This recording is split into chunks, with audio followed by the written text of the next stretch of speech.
Isang mapagpalang araw po sa inyo mga kailukanong hilaw. May panibago na naman po tayong video para sa araw na to. Mayroon po ba kayong munggo sa bahay? At saka glutinous rice? Sige, tara, lutuin po natin. Painitin muna natin yung pan. So yan, mainit na po.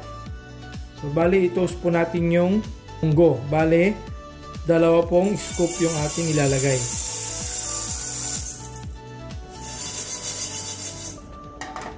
Yan, malapit na po maging brown.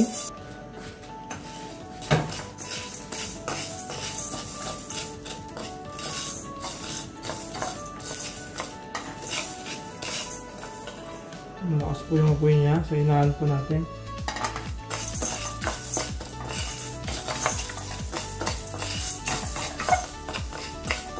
So dapat po maging brown po lahat or maging black po lahat. Kasi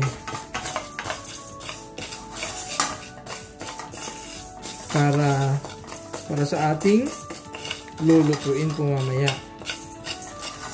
So watch out po yung ating lulutuin. Standby muna kayo dyan mga kailukanong hilaw.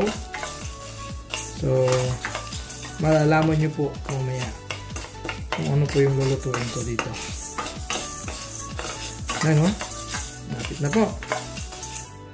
So wag nating sunugin. At least maging ano po siya, maging black or brown. So okay na po yun. Yan. Ayan o. So tanggalin natin sa ano siya. So tanggalin natin po sa apoy kasi nga po mainit po yung ating kawali. Mainit na siya kaya pag hinayaan po natin sa apoy ito, masusunog na po. So ganyan lamang po. So parang ganda po ng ano nyo pagka brown. May iba pa pong green. So yan, I think okay na yung iba. Ano? So lagay muna natin yung patayin muna natin. Talang pa po tayo ng isa.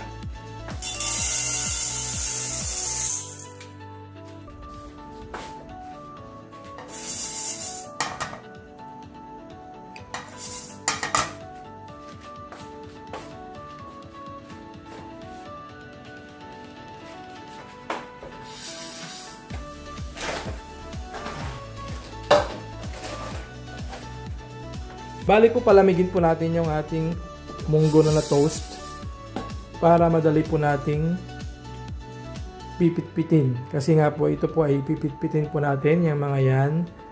Yan po. Yan.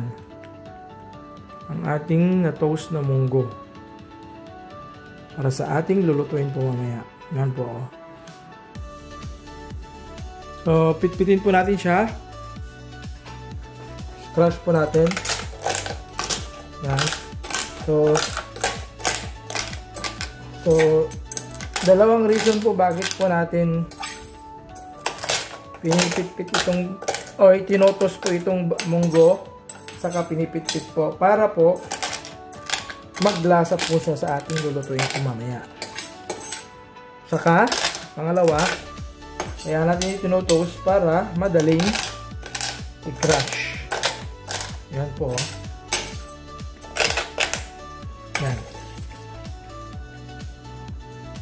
Lapit na ring maluto yung ating pangalawang salang. Yan, ganyan po natin para hindi siya masunog. Yan o.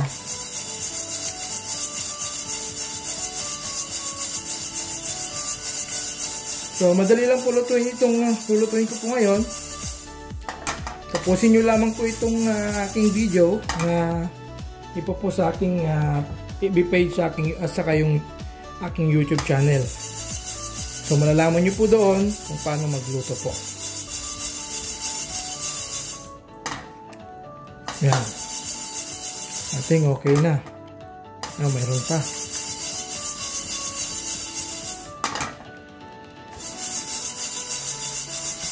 So mas maganda po sana kung tapusin niyo po itong video na ipopost ko po para malaman niyo po kung paano magluto po ng ating lulutuin po ngayon.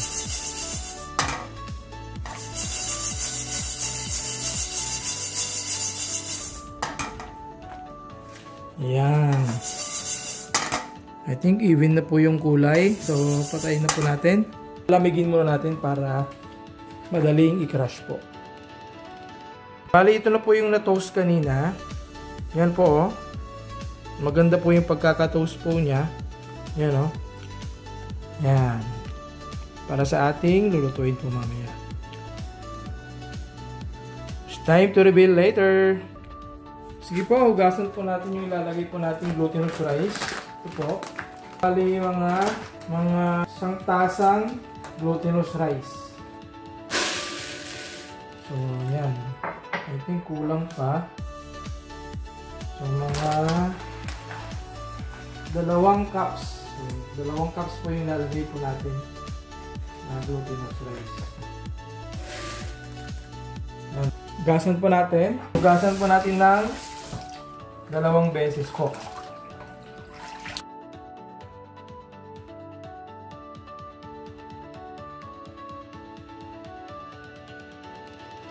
So, tanggalin natin yung tubig ng maigi para tanggal po yung mga dumi po niya kasi naka-stuck pa yung dumi po niya sa tubig. So, I think tanggal na yung tubig na maigi. 2 po yung gagamitin kong coconut milk or coconut milk powder. Yung isa naman ay coconut cream. So, bali ang nasa 150 gram. So, I think okay na po ito. Dissolve po natin. Yan. So, ayan natin ma-dissolve. Bali, kakaiba po yung lulutuin ko ngayon. So, ibang estilo or ibang version po yung lulutuin ko ngayon na malalaman niyo po mamaya kung anong pangalan po itong niluluto ko po or lulutuin po. So, ayan na. Dissolve na po. Initin muna natin yung pan para na bago natin ilagay yung ating coconut milk powder. So, yan po. Mainit na po yung ating kaldero or kawali. Pwede na natin ilagay yung milk powder. Yan, no?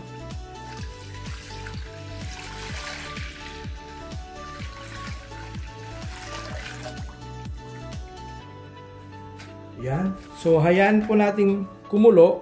Hindi po natin tatakpan para hindi po siya mag-evaporate. So, ilagay na po natin yung na-toast po natin na munggo. Yan.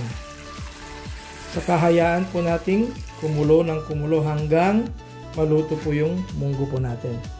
I-mix po natin habang kumukulo. Tignan nyo po yung kulay niya kanina.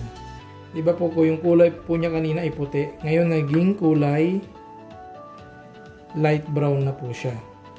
Kasi po yung ating munggo na na-toast kanina. Iiba pa yan mga ka-Ilocanong hilaw pag naluto na po siya or malapit nang maluto. Nilakasan ko po yung apoy para madaling kumulo.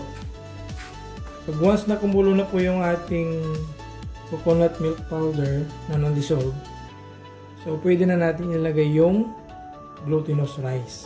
Yan po, kumukulo na po ang ating niluluto. So pwede na natin ilagay yung glutinous rice na nahugasan na po.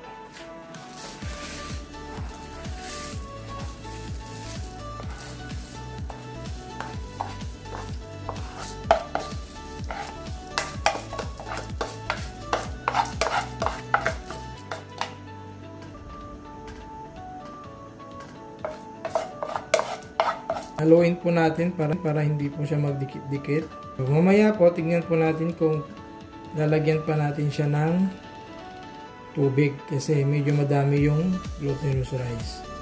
So, check po natin. So, ang pagluluto naman wala namang perfect eh. So, kasi walang perfect po na ingredients. So, tignan natin kung nagkakasya po yung tubig niya. Ayan po natin kumulo bago natin haluin po ulit. Ayan, from time to time haluin po natin. So mga 5 minutes po natin lutuin. Then after that, lagyan po natin siya ng white sugar. Pwede na natin lagyan ng sugar.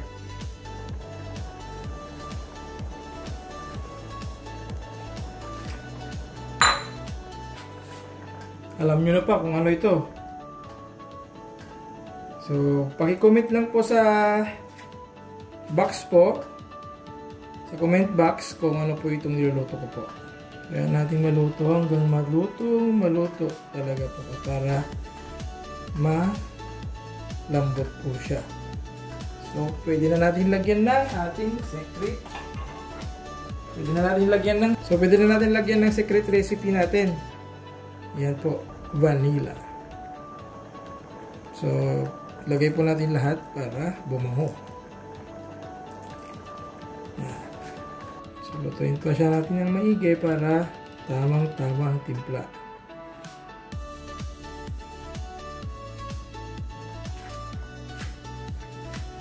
Yan. Pwede na natin ilagay yung last na gata po.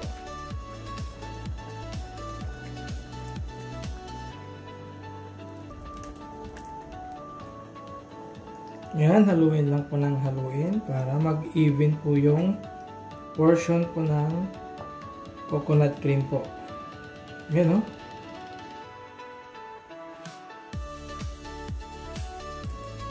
Okay na. Parang ready to serve na po ah. So, lutuin lang po natin ng mga 5 minutes para maluto po siya ng maayos.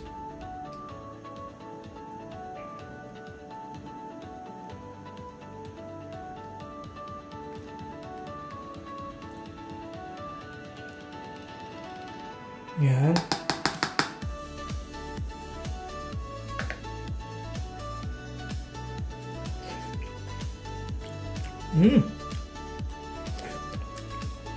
Yan.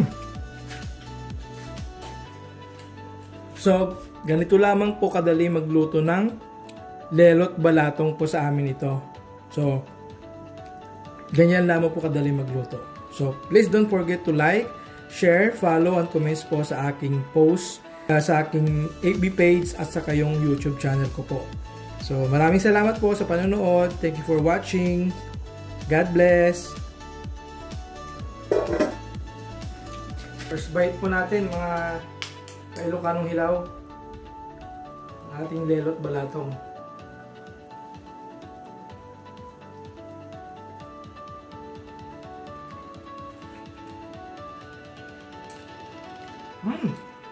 Sarap!